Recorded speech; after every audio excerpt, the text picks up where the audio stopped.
Let's start at the very beginning. A very good place to start. Thank goodness we start things at the very beginning.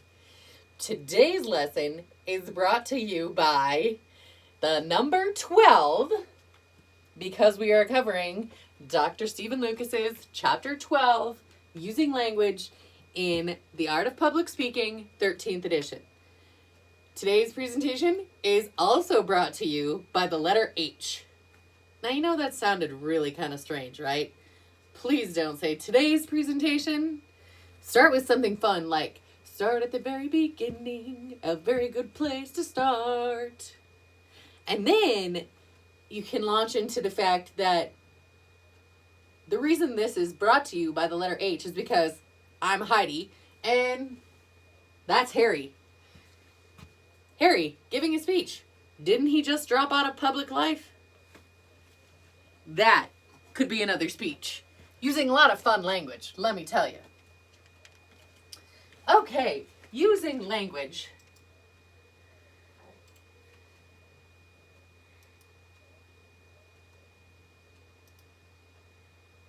We need to understand a few things. First of all, the denotative meaning. It is a literal dictionary meaning of a word or phrase. So if I were to look something up in the dictionary, I would find the denotative meaning. The connotative meaning is a meaning suggested by associations or emotion triggered by words or phrases. So if I were to look up the word fag in the dictionary, I would probably find a bundle of sticks. If I were to look up the fag in the Urban Dictionary to find the connotative meaning, it might tell us something like a cigarette in England, where Harry's from. You want to be careful and use language appropriately. These guidelines include using language accurately, using language clearly, using it vividly, and appropriately.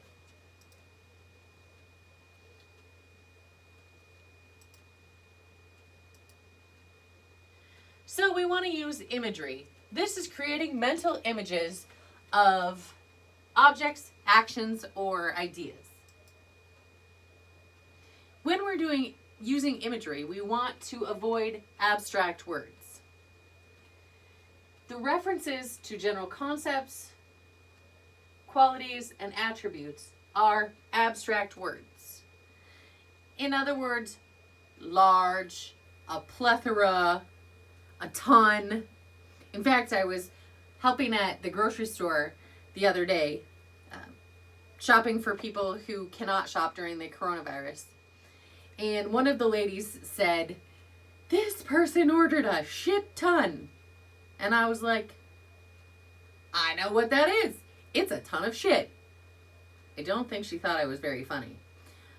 Her words were probably abstract. Even more abstract was what the other lady said, and she said, "Oh, it's a shitload of produce." I know what a ton is, but what's a load? Depends on how big my pickup is. Concrete words are references to tangible objects. In my example, ton is a tangible object. We know exactly how much a ton is. Abstract versus concrete. An abstract word is physical activity. Moving more concrete is sports. Even more concrete is basketball. More concrete is professional basketball. And Steph Curry is super concrete. Asian carp are one of the most destructive. Creating imagery is actually pretty easy to do. You really just want to help us figure out where you're at. Tell us about the taste, the touch, the smell, the sound. Engage our senses. You can also do things like use a simile, which is a comparison introduced with like or as. An example of a simile. With eyes glued on their phones, pedestrians walk the streets like zombies after the apocalypse. You see here, the key word is like. We could also use as. A metaphor, though, is a comparison not introduced using like or as. An example, America's cities are the windows through which the world looks at American society. Notice here that there is no like or as, but we get an idea, a mental image in our minds, using a metaphor. Rhythm is also good in a speech. It is the pattern of sound created by a choice or arrangement of words. Parallelism is the similar arrangement of a pair or series of related words, phrases, or sentences. A parallelism example is this quotation here. Rich and poor, intelligent and ignorant, wise and foolish, virtuous and vicious, man and woman, it is ever the same, each soul must depend wholly on itself. People could be really drawn in by something like this. It is a very creative and effective use of language. Repetition is reiterating the same word or set of words. Repetition is reiterating the same word or set of words. Repetition is reiterating the same word or set of words. Whoops. Repetition. It is located at the beginning or the end of successive clauses and sentences. A repetition example. If you want wellness with wealth, come to India. If you want health and wholeness of life, come to India. If you want prosperity and peace, come to India. Then there's alliteration. My ex-husband's family is fans of alliteration. This is repeating initial consonants in close or adjoining words. His family has 4 children. Their last name is Connors, and they have Corey Connors, Kent Connors, Kyle Connors, and Cody Connors. They are the same initial consonant, but you cannot spell Kent and Kyle with C's or they'd be sentence style. But still, this is alliteration, and I bet some of you know families who are just like that. An example of alliteration that you might use in a speech. Nothing great is accomplished without cooperation, compromise, and common cause. You see here, there's a CO, CO, and CO. It helps the listener to follow along, and it keeps them engaged. Antithesis. I know this word looks like antithesis, but it really isn't. This is the juxtaposition of ideas, usually in parallel structure. Nothing like using a big word to describe a big word. This is just taking 2 ideas and comparing them, even though they're not easily comparable. An example, ask not what your country can do for you, ask what you can do for your country. I hope that makes a little bit more sense, but that's an antithesis example. Of course, we all know who said that, right? I'd be well. We also want to, in our speeches, choose appropriate language. Language appropriate to the occasion, to the audience, to the topic, and to the speaker. My examples earlier may not have been appropriate to the topic or the speaker. Was it appropriate to use the word fag? I don't know, but it's one of those that you can look up in the dictionary, and it has a different denotative meaning than it does a connotative meaning. I could have also used the word swag, which people talk about their clothing as their swag, or the way they walk as their swagger, but really a swag is just a bundle of sticks that you hang on your door around Christmas or holiday time.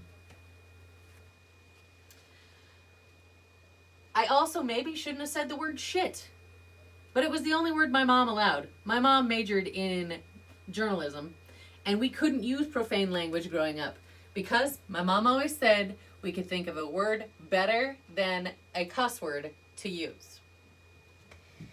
She did, however, allow us to use the word shit because I grew up on a dairy farm with 350 cows and there was just a lot of shit. So it is appropriate sometimes to the occasion, to the audience, to the topic, and to the speaker. You want to make sure to use inclusive language in speaking. Inclusive language does not stereotype, demean on the basis of gender, race, religion, disability, sexual orientation, etc. Inclusive language avoids the generic he, avoids man when referring to men and women, avoids stereotyping jobs and social roles by gender, and uses names of groups that they use to identify themselves. So we might use the names of groups here like Native Americans. We avoid stereotyping jobs by social roles by gender, just saying nurse. I had a nurse at the Mayo Clinic. He wasn't very nice. I asked that he no longer be assigned to my case. I didn't tell you that it was a male nurse. You already know that based on the information I used. Also avoid man when referring to men and women. In other words, call them firefighters, not firemen. Postal workers or postal carriers or even letter carriers instead of mailmen.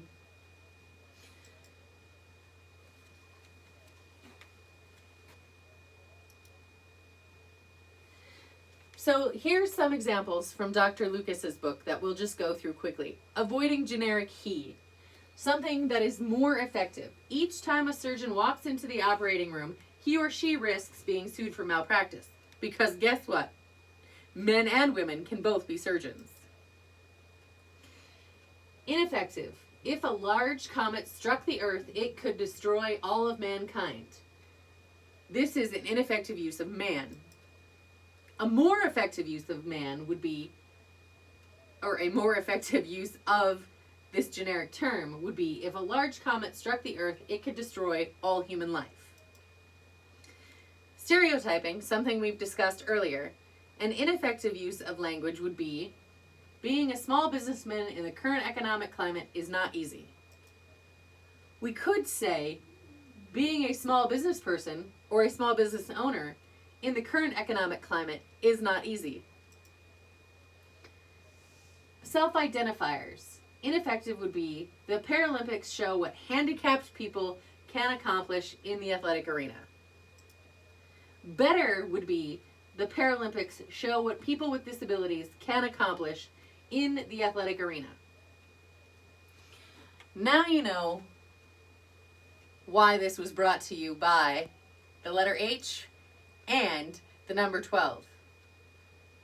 Okay, I'm not exactly sure how that worked out, but I hope you understood a little bit more about clear use of language, what is effective and ineffective, what is good and what is not so good.